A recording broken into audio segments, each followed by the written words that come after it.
आदाब। आकाशवाणी पटना से इलाकाई खबरों के उर्दू बुलेटिन के साथ मैं इकबाल अहमद। मरकजी हुकूमत ने आज मरदमशुमारी कराए जाने का नोटिफिकेशन जारी कर दिया है।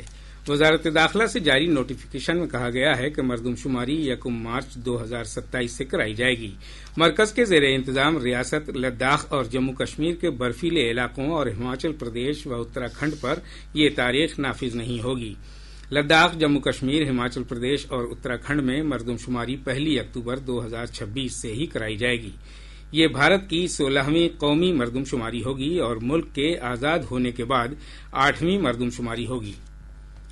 वजीर दाखिला अमित शाह ने कहा है कि एनडीएमए, एनडीआरएफ जैसे दस्तों ने अपनी कारकर्दगी और हुसूलियाबी से भारत को आफात इंतजामिया के शोबे में आलमी लीडर बनने के करीब ला दिया है। जनाब शाह ने दिल्ली में रियासतों के राहत कमिश्नरों और आफात इंतजामिया दस्तों की कॉन्फ्रेंस से खिताब करते हुए कहा कि हमारे आपदा मोचन दस्तों ने आबोहवा की तब्दीली और ग्लोबल वार्मिंग के सबब पैदा होने वाले आफात से निपटने की पुख्ता तैयारी की है। उन्होंने कहा कि डिजास्टर के वक्त फौरन कार्रवाई करते हुए हमारे दस्तों ने कई लोगों की जान बचाई है और मुतासरा लोगों को फौरन राहत पहुंचाई है।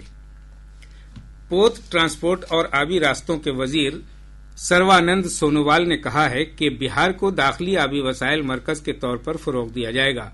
पटना में गंगा नदी में आबी ट्रांसपोर्ट और वाटर मेट्रो की तौसी के सिलसिले में मुनक्किद वर्कशॉप से खिताब करते हुए जनाब सोनोवाल ने कहा कि 6,000 करोड़ रुपए से ज्यादा की रकम से कौमी आबी गुजरगाह की तौसी के लिए अहम तरीन काम किए जा रहे हैं।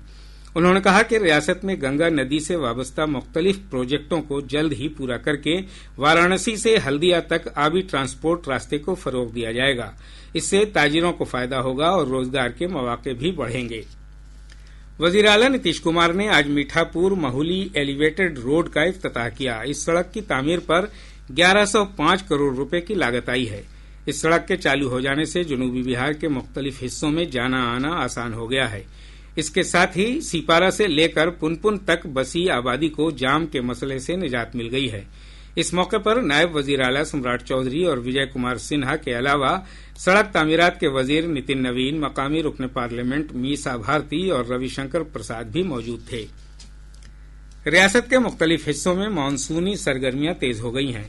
महकमा मौसमियात से मौसूला मालूमात के मुताबिक सीतामढ़ी, मधुबनी, दरभंगा, सुपौल और अररिया समेत रियासत के शिमाली वस्त और शिमाल मशरकी हिस्सों में कई मकामात पर मामूली बारिश दर्ज की गई है। इधर राजधानी पटना और आसपास के इलाकों में भी हल्की बूंदाबांदी हुई है। महकमा ने पेशगोई में कहा है कि अगले 2 दिनों तक रियासत के ज्यादातर हिस्सों में मानसूनी बारिश होने का इम्कान है। इस दौरान मगरबी व मशरकी चंपारण, सीतामढ़ी, गोपालगंज, सीवान, समस्तीपुर और वैशाली समेत मुख्तलिफ जिलों में शदीद बारिश का ऑरेंज अलर्ट जारी किया गया है। शेखपुरा की जिला अदालत ने एक शख्स के दोनों हाथ बेरहमी से काटकर उसे माजूर बना देने के मामले में सदर ब्लॉक के कारेगांव के 11 कसूरवारों को उम्र कैद की सजा सुनाई है। अदालत ने कसूरवारों पर 50,000 रुपए तक का इक्तसादी जुर्माना भी आयद किया है। रोहतास जिला हेडक्वार्टर सासाराम के शेरशाह मकबरा अहाते के पास पुलिस ने एक बैग से खून की 12 यूनिट बरामद की हैं। बरामद खून के बैग को सदर अस्पताल के ब्लड बैंक में जमा कर दिया गया है। अररिया जिले के मुख्तलिफ थाना इलाकों में मुहिम चलाकर पुलिस ने मुख्तलिफ मामलों के मतलूबा 37 जराइमकारों को गिरफ्तार किया है। बक्सर जिले के नया भोजपुर थाना इलाके के भोजपुर कोठी के पास कौमी शाहराह नंबर 922 पर बालू लदे एक टेलर की दूसरे टेलर से टक्कर हो गई। इस जबरदस्त टक्कर के बाद आग लग गई। हादसे में टेलर ड्राइवर हिलाक हो गया।